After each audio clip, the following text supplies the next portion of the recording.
Om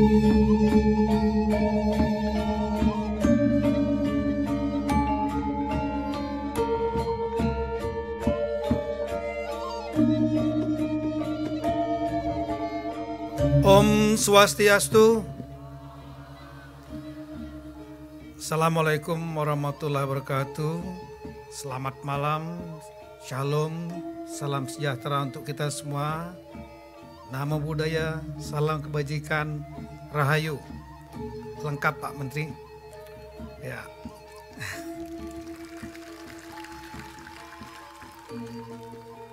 Yang saya hormati dan saya banggakan sahabat saya, kolega saya Bapak Menteri Pariwisata Ekonomi Kreatif, Bapak Sandiaga Uno, tepuk tangan buat beliau.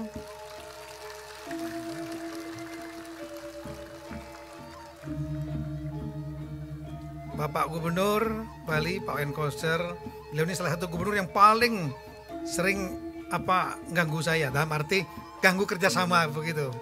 Ya, sahabat saya yang dekat beserta Ibu, juga Pak Wagub serta Ibu, rekan-rekan Forkompinda, Ketua DPRD, kemudian Konsul Jenderal yang ada di Bali, para tokoh baik DPR RI, DPD RI, rekan-rekan Bupati, Wali Kota dan segenap Forkompinda, provinsi maupun kabupaten kota, para tokoh-tokoh seniman, tokoh masyarakat, Bapak Ibu sekalian yang saya tidak bisa sebutkan satu persatu. Saya sekali lagi selamat malam. Sekali lagi selamat malam. Biar semangat begitu. Karena saya sendiri begitu masuk sini sudah merinding. Udah lama sekali pengen lihat kayak gini gitu loh. Di Bali. Selama ini cuma online saja, Zoom meeting saja. Hari ini adalah hari yang monumental. Malam ini adalah malam yang monumental. Karena Bali adalah seperti Bali sebelum pandemi. Ya. Dan kita akan menyaksikan, mengikuti kegiatan pegelaran seni budaya Bali selama hampir 1 bulan. Yang dimulai start pada hari ini ya. Saya menyampaikan apresiasi yang tinggi kepada Bapak Gubernur dan seluruh jajarannya. Ya, Pak Gubernur ini termasuk orang yang saya anggap berani, selalu berani. Ketika terjadi pandemi COVID, kita semua lagi bingung, seluruh dunia juga bingung, seluruh kepala negara juga bingung, harus menghadapi 2 persoalan. 1 persoalan mengendalikan pandemi, 2 harus membangkitkan ekonominya tetap survive. Dan inilah pengalaman pertama kita menghadapi krisis kesehatan yang magnitudenya seluas pandemi COVID-19. Dalam berbagai kesempatan saya menyampaikan, pandemi COVID-19 adalah pandemi krisis kesehatan yang terbesar dalam sejarah umat manusia semenjak manusia ada. Ada pandemi-pandemi sebelumnya yang besar-besar. Misalnya pandemi Black Death abad 14, 70 juta jiwa meninggal di Eropa dan Asia Tengah. Tapi terjadinya Eropa dan Asia Tengah akibat urin tikus.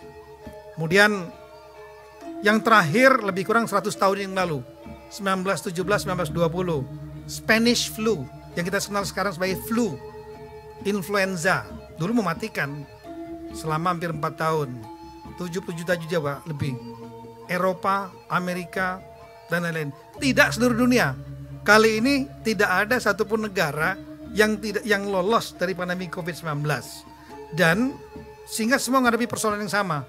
Untuk Indonesia sendiri, inilah krisis kesehatan yang pertama kali yang terbesar dari tahun 1945. Seluruh kepala daerah menghadapi persoalan yang sama semua.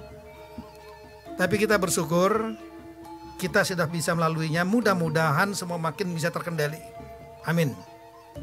Dan saya tahu setiap minggu Pak Gubernur Zoom meeting dengan kita, dipimpin oleh Bapak Luhut Panjaitan yang bertanggung jawab Jawa Bali. Bapak Presiden setiap Senin selalu rapat pengendalian pandemi COVID dan ekonomi. Selalu kita catat dalam pikiran saya, Pak Gubernur ini berani sekali gitu loh. Kenapa? Begitu kemudian kita mulai program vaksinasi, semua akan dibagi vaksin.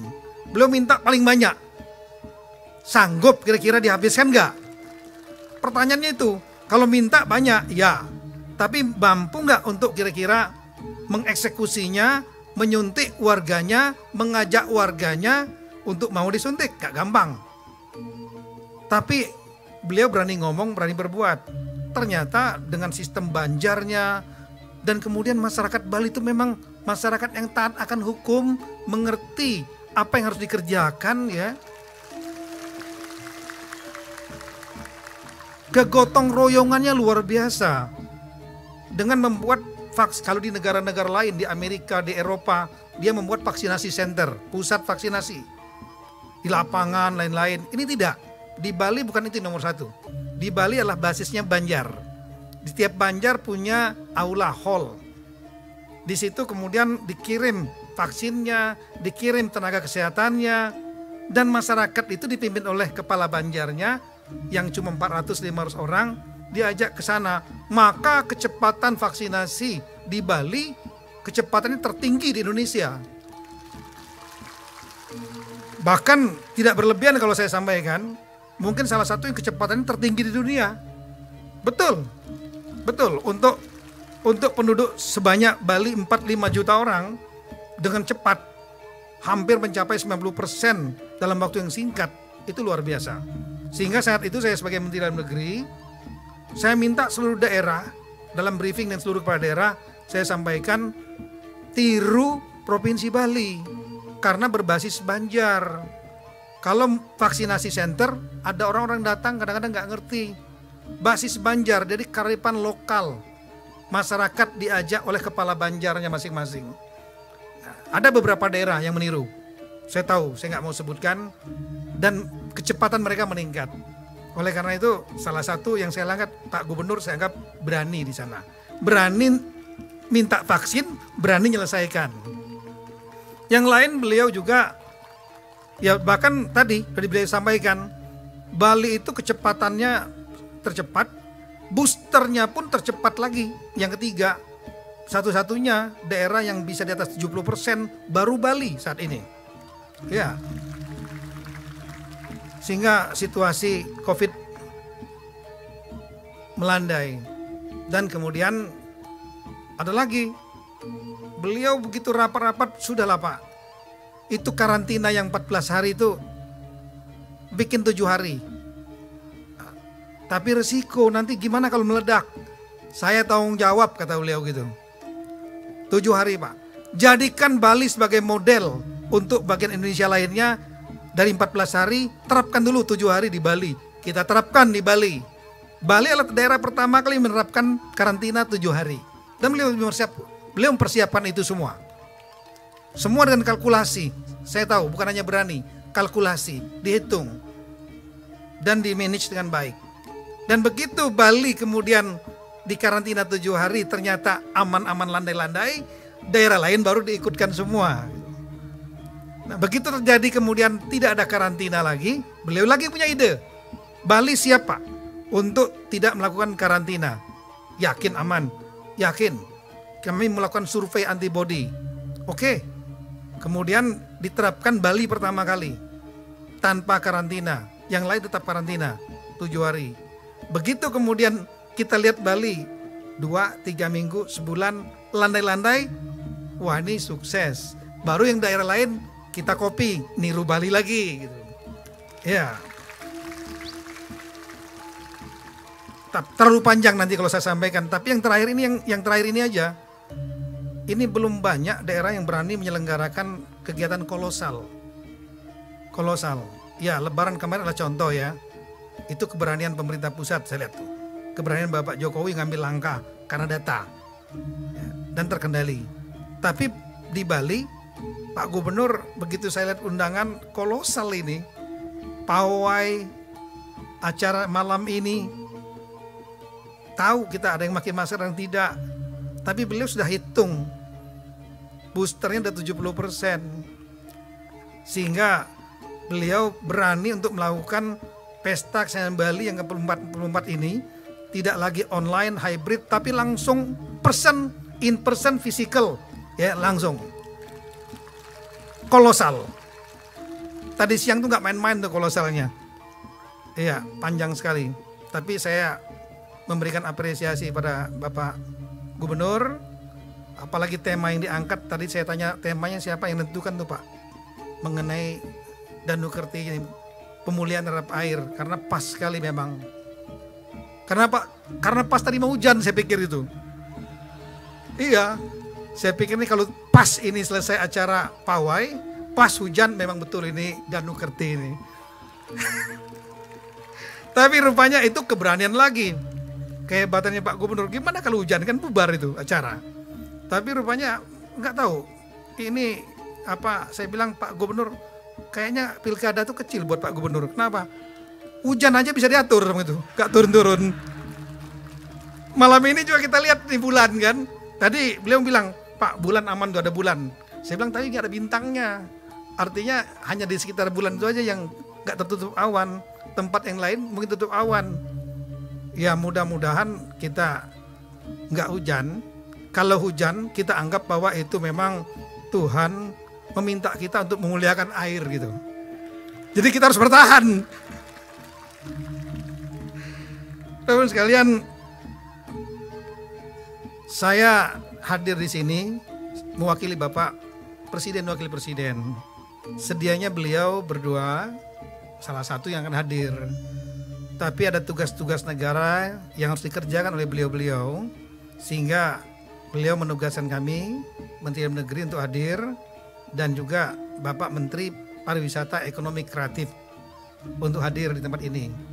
Tanpa bermaksud untuk mengecilkan acara yang tidak. Beliau sangat memberikan apresiasi atas acara ini, dan tentu atas nama beliau kami juga menyampaikan apresiasi yang tinggi.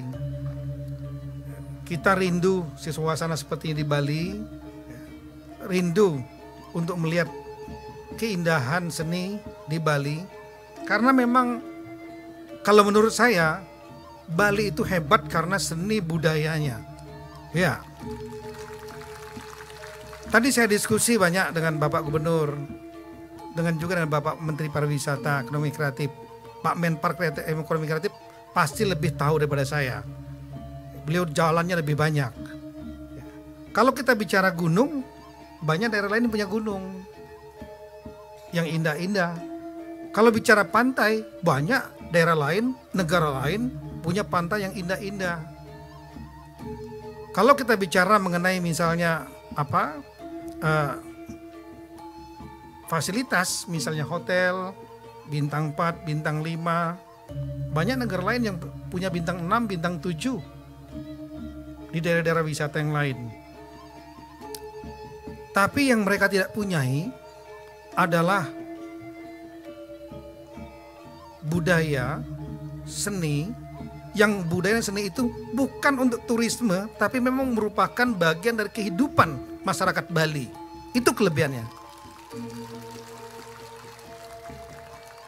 Bagi bapak-bapak yang pernah misalnya ke Hawaii, punya pantai yang sangat bagus, namanya Waikiki. Putih, bersih, hotelnya bintang-bintang 5 semua ada di situ. Indah. Ada gunungnya dikit namanya Diamond Head di sana. Ada lagi pegunungan seperti Jurassic Park. Kalau bicara surfing, dia punya tempat namanya Giant Wave. Ombak yang tingginya bisa sampai 10 meter. Destinasi surfing dunia. Tapi mereka kehilangan budaya. Kenapa? Dulu tarian budaya hula-hula, tahu kan hula-hula yang joget-joget itu? Hula-hula, kemudian musik yang Hawaiian, kalau kita ada Hawaiian senior itu adalah bagian dari part of life. Tapi kemudian ketika terjadi modernisasi, high-rise building, jalan tol kemana-kemari segala macam, masyarakatnya larut, budaya yang tergerus, dan kalau ingin menonton hula-hula, kita datang ke hotel ketika diundang. Nah di Bali tidak. Bali, seni adalah bagian dari aliran darah orang-orang Bali. Ya, seni patung, seni lukis, seni berpakaian. Tadi kalau kita melihat betapa kayanya pada saat pawai tadi, saya merinding. Betapa kayanya Bali. Itu menurut gubernur masih banyak yang tersimpan, yang belum dieksploitasi. Sampai tadi saya pikir juga ada kucing tadi. Ada dua pendapat saya tadi Pak Gub. Jujur aja, kalau Pak Gub bilang oh dia adalah mungkin pengen jadi penonton yang baik, nggak sabar. Enggak, pendapat saya. Yang pertama mungkin jangan-jangan sudah dilatih juga. Dia pengen untuk apa namanya itu nari sini. Cuma Pak Gub ngomong terlalu lama gitu loh. Tadi Pak Sandi ada kucing Pak Sandi. Muter balik. Saya bilang kucing aja punya darah seni nih. Apalagi orangnya.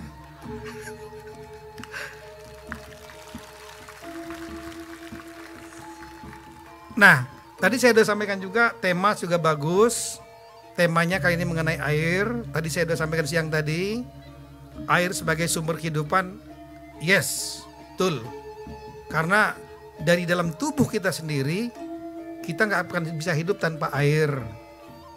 Kalau 7 hari puasa kita masih kuat. 1 hari nggak minum, susah kita. Sama tadi saya sampaikan, berdasarkan literatur, tubuh kita ini 55 sampai 60% itu adalah air. Cuma saya lihat agak aneh. Saya baca tadi, nanti Google aja di Wikipedia.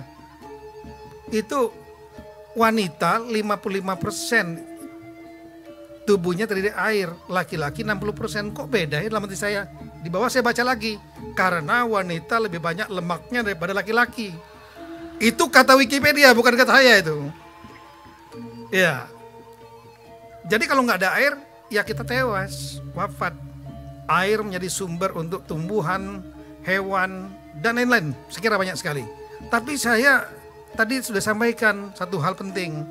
Air, kalau kita nggak muliakan, nggak kita rawat, maksudnya, dia juga akan bisa menjadi musuh kita.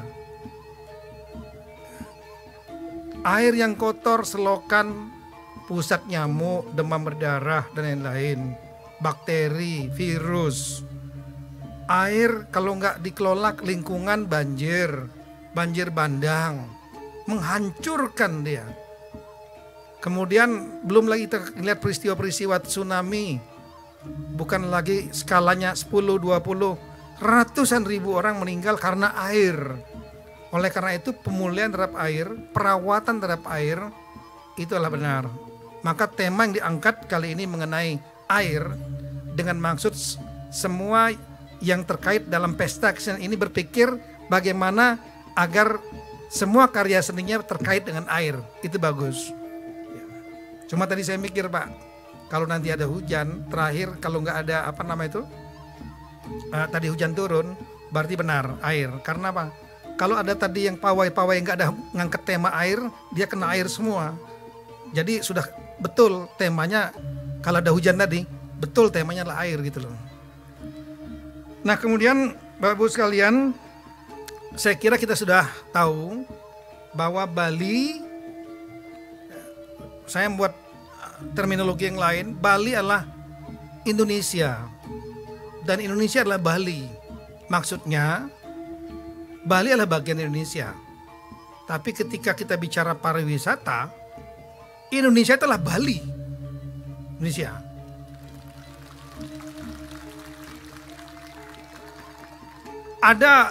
Ada namanya political capital, ibu kota politik. Seperti misalnya Washington DC lah ibu kota politik. New York menjadi ibu kota ekonominya, terpisah. Indonesia tidak. Politik dan ekonomi ibu kotanya di Jakarta sekarang. Tapi kalau ada ibu kota Nusantara nanti di Kalimantan Timur, ibu kota politiknya adalah di IKN itu. Politik berpusat di sana. Jakarta menjadi ibu kota ekonomi.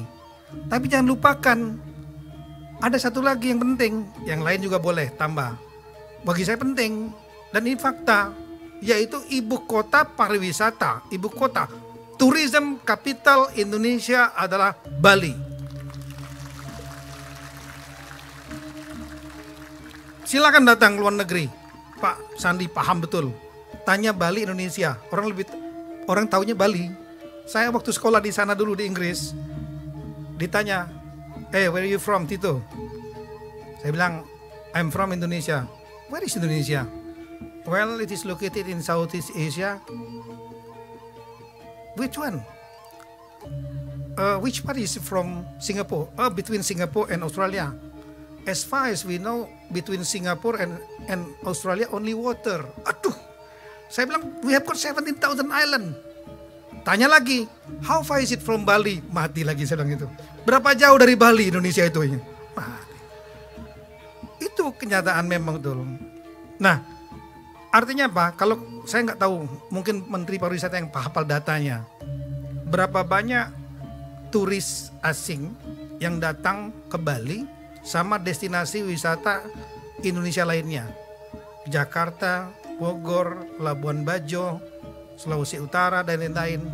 Kalau saya, hipotesis saya meyakini lebih banyak turis-turis asing yang datang ke Bali dibanding daerah lain Indonesia. Ya, sehingga dia menjadi tourism capital. Dari kemudian Bali menjadi hub untuk turisme pariwisata. Dari orang dari luar negeri datang ke Bali, dari Bali baru mereka jumping ke tempat-tempat lain, entah ke Labuan Bajo, ke Lombok, ke Toraja dan lain-lain. Mohon maaf tambah mengecilkan arti daerah lain, tapi ini hipotesis saya. Nah, demikian pentingnya Bali menjadi bagian Indonesia. Bahkan saya sampaikan, Bali not only part of Indonesia, Bali for Indonesia, Bali is the world is Bali. Bali adalah bagian dunia, ya. Tapi ketika kita bicara pariwisata dunia, Bali, Ubud pernah menjadi salah satu destinasi nomor 1 di dunia. Jadi pariwisata dunia tanpa Bali hambar. Betul. Dan kunci kekuatan Bali itu adalah sekali lagi budayanya. Ada turis, nggak ada turis, ritual budaya tetap jalan terus. Yang dianggap turis mungkin bagian dari untuk menarik turis. No, bukan. Nah, sekalian,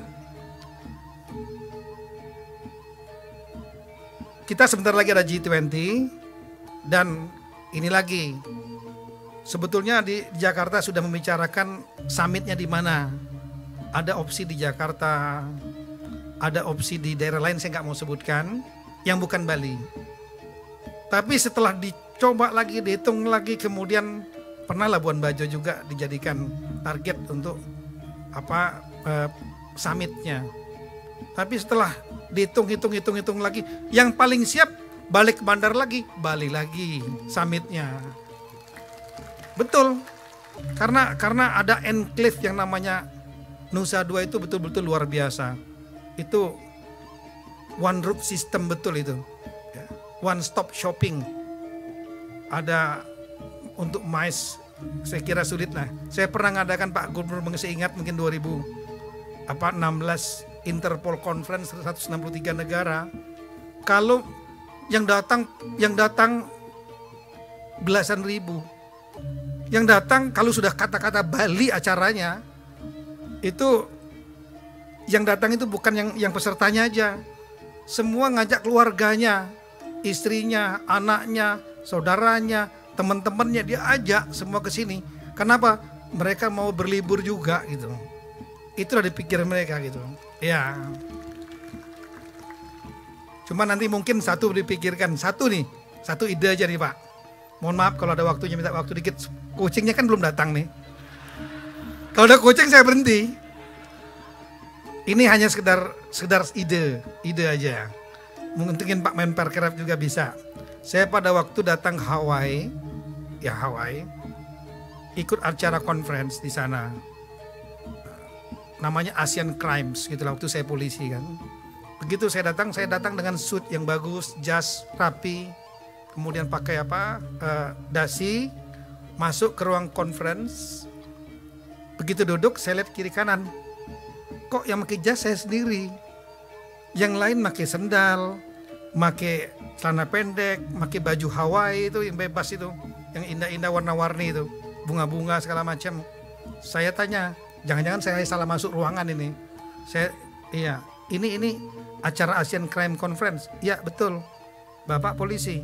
Iya betul, ini orang Amerika nih. Saya bilang, kenapa pakaiannya seperti ini? Dia bilang, wah kita kalau lagi ke Hawaii, kita mau melakukan bundago. Istilah mereka bundago. Bundago itu apa? Itu slang. Bundago itu artinya kerja sambil liburan. Jadi kalau ketika mereka akan melakukan ada kegiatan seminar, conference di Hawaii, pakaian mereka bebas. Mau pakai celana pendek kek, mau pakai singlet kek, segala macam. Oh gitu. Saya langsung pelan-pelan dasi saya pelan-pelan masuk, gulung tas. Iya, setelah itu pelan-pelan lagi ada pembicaraan, jas saya gulung masuk tas gitu. Besoknya saya sudah pakai celana pendek juga, pakai sendal, pakai kaos, sudah nonton gitu. Nah ini kira-kira mungkin perlu pemikiran seperti itu, sehingga orang berpikir kalau ke Bali dalam rangka seminar, conference berarti berlibur, tapi sambil bekerja gitu. Yang terakhir, harapan kami Bapak, ya yang pertama tolong betul sekali lagi, Bali ini adalah aset bangsa kita. Indonesia is Bali, itu real. Oleh karena itu tolong kita sama-sama jaga Bali. Turis tolong perlakukan like a king. Kalau pembeli adalah raja, turis is the king. Jaga kenyamanan mereka, privacy mereka. Makanya saya begitu ada baca berita di Kute, saya tahu Pak Menpar juga langsung reaksi. Di Kute ada yang merasa terganggu dan lain-lain.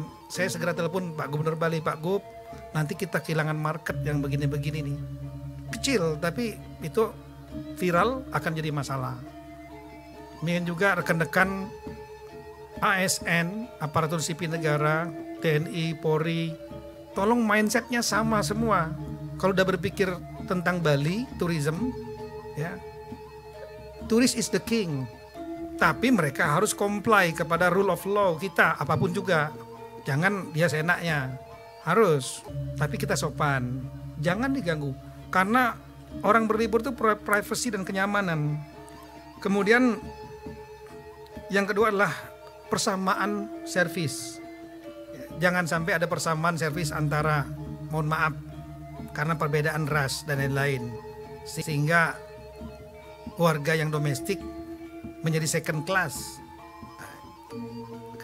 Pandemi COVID-19 kemarin menjadi salah satu fakta, bukti bahwa ketika semua turis asing tidak ada, Bali masih bisa survive didukung oleh turis domestik.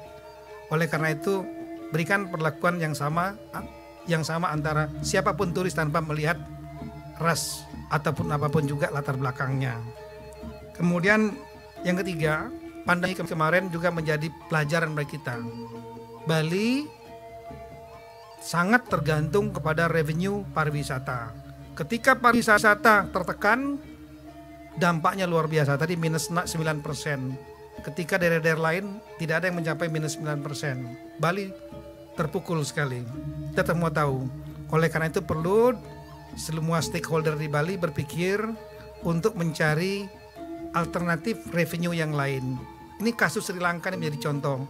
Revenue utamanya cuma dua, agriculture dari teh, kokoa dan lain-lain.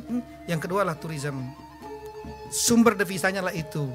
Ketika kemudian pandemi COVID terhambat semua, ekspor juga kurang, mereka kemudian tidak cukup devisa, krisis keamanan, dan kemudian krisis pangan, keamanan, sekarang krisis politik. Yang terakhir, mungkin kita tahu bahwa kekayaan utama, kekuatan utama Bali bukan nature-nya, tapi adalah dari seni budayanya yang luar biasa, yang terus menerus diregenerasikan. Tadi kita lihat anak-anak tadi, mereka anak-anak SD, mereka sudah belajar tari Bali dan itu gak gampang. Di tempat lain mungkin sudah anak mudanya gak mau lagi tari yang gitu, tari-tari modern. Nah, oleh karena itu mungkin untuk menjaga seni dan budaya ini, saya sudah nyampaikan di tingkat nasional, saat ini pembahasan undang-undang tentang provinsi, termasuk Provinsi Bali. Karena undang-undang yang sekarang melandasi Provinsi Bali, undang-undang lama, yang namanya Undang-Undang untuk Provinsi Bali Nusra, Bali, NTB, NTT. Ketika ini pecah provinsi ini, maka setiap provinsi harus satu undang-undang.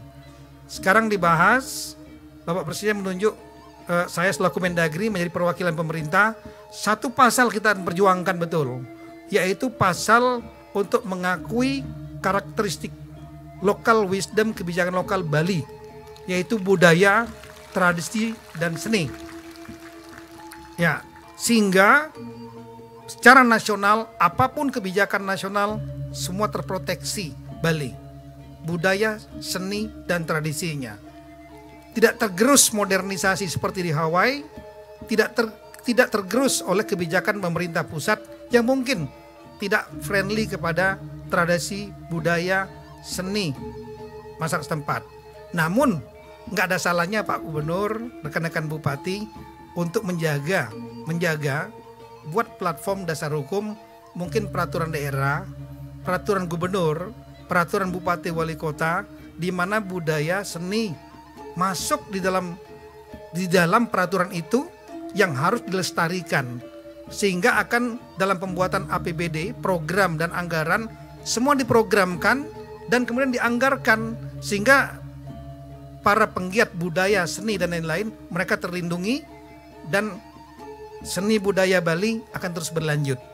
Saya kira itu yang saya sampaikan. Mohon maaf terlalu lama, tapi ya tadi kucingnya belum lewat juga, tapi saya akhiri sebelum nanti dia lewat.